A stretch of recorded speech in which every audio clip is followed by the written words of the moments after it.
বাংলাদেশের সীমান্তে প্রস্তুত ভারতীয় সেনা।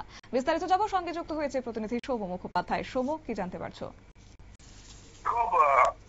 অপারেশন সিঁদুরের সময় লস্কর প্রধান হাফিজ সইফের বেশ কয়েকজন আত্মীয় মৃত্যু হয়েছে। লস্করের সদর দপ্তর বাহারামপুরে যে লাইব্রেরি ছিল, সেখানকার যে সদর দপ্তর ছিল, সেটি ধ্বংস হয়ে গেছে। পরে সেটি তৈরি করা হলো। এই বিষয়টি হাফিজ সাইদ কোনোভাবেই ভুলতে পারছে না।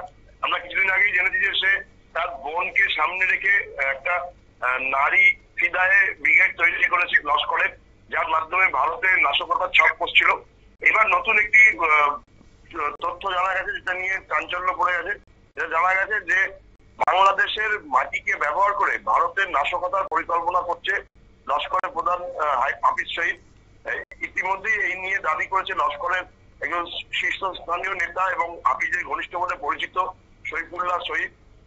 একটি ভিডিও প্রকাশ্যে এসে যাতে দেখা যাচ্ছে যে পাকিস্তানের খইরপুর তামে আলী এলাকায় সইফুল্লাহ ভাষণ দিচ্ছে, যেখানে তাকে বলতে শোনা যাচ্ছে যে হাফিজ সইদ চুপ করে বসে নেই, বাংলাদেশের মাধ্যমে ভারতকে আক্রমণ করার পরিকল্পনা করেছে সে। ইতিমধ্যেই বাংলাদেশে লস্করের চর ও জঙ্গিরা সক্রিয় হয়ে গেছে বলে সইফুল্লাহ দাবি করেছিল এবং অপারেশন সিঁদুরের বদলা নিতেই তাদেরকে প্রস্তুত করা হয়েছে বলেও তার দাবি। ইতিমধ্যেই লস্করের এই নেতার মন্তব্যকে কেন্দ্র করে বিভিন্ন সংবাদ মাধ্যমে প্রতিবেদন অনুযায়ী জানা যাচ্ছে যে বাংলাদেশের যুব সম্প্রদায়ের মধ্যে সন্ত্রাসবাদী ভাবাদর্শ জনপ্রিয় করে তুলতে ইতিমধ্যেই তার একজন ঘনিষ্ঠ সহযোগীকে বাংলাদেশে পাঠিয়েছে সাহিব। সে পুরো বিষয়টি দেখভাল করছে। সইফুল্লাহর এই মন্তব্যের পরে বাংলাদেশের শহীদ ঘনিষ্ঠ আসা, এটা একটা উল্লেখযোগ্য ঘটনা বলেই মনে করা হচ্ছে। পাশাপাশি ওই ভিডিওতে লস্কর নেতা সইফুল্লাহকে বলতে শোনা গেছে যে এখন আমেরিকা আমাদের সঙ্গে রয়েছে, বাংলাদেশও আবার পাকিস্তানের কাছাকাছি আসছে। এই সময়ে এশিয়ার এই এলাকাতে ভারতের কর্তৃত্ব খর্ব করতেই হবে, আর তার জন্য যা যা করা দরকার সেটা লস্কর এবং অন্যান্য জঙ্গি সংগঠন করবে বলেও সে দাবি করে।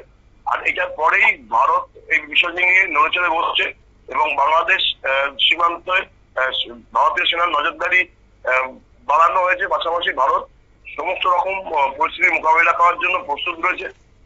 যদিও এখনো পর্যন্ত বাংলাদেশ বা ভারত সরকারের তরফ থেকে আনুষ্ঠানিকভাবে এই ব্যাপারে কিছু মুখ খোলা হয়নি, কিন্তু পুরো বিষয়টির উপর নয়াদিল্লি যে নজর রাখছে বাংলাদেশ সীমান্তে ভারতীয় সেনার গতিবিধি তাই প্রমাণ করছে। ধন্যবাদ। অর্থাৎ ভারত কিংবা বাংলাদেশ কোনোভাবে আনুষ্ঠানিকভাবে ঘোষণা না করলেও সূত্রের খবর পাকিস্তান ভিত্তিক সংগঠন লস্কর-ই তৈবার প্রধান হাফিজ সৈয়দ এবং তার সহযোগীরা অপারেশন সিঁদুরের প্রতিশোধ হিসেবে বাংলাদেশের ছায়া নেটওয়ার্ক গড়ে তোলার চেষ্টা করছে। সেখান থেকে ভারতের বিরুদ্ধে নাশকতার কর্মসূচির তারা চেষ্টা চালাচ্ছে বলেও জানা গেছে। তবে হ্যাঁ, সেক্ষেত্রে ভারত যাওয়ার প্রস্তুত, ভারতীয় সেনাবাহিনীও প্রস্তুত রয়েছে বলে সেনা সূত্রে খবর। নিয়ে নিচ্ছি ছোট্ট একটি বিজ্ঞাপন বিরতির, সঙ্গে থাকুন।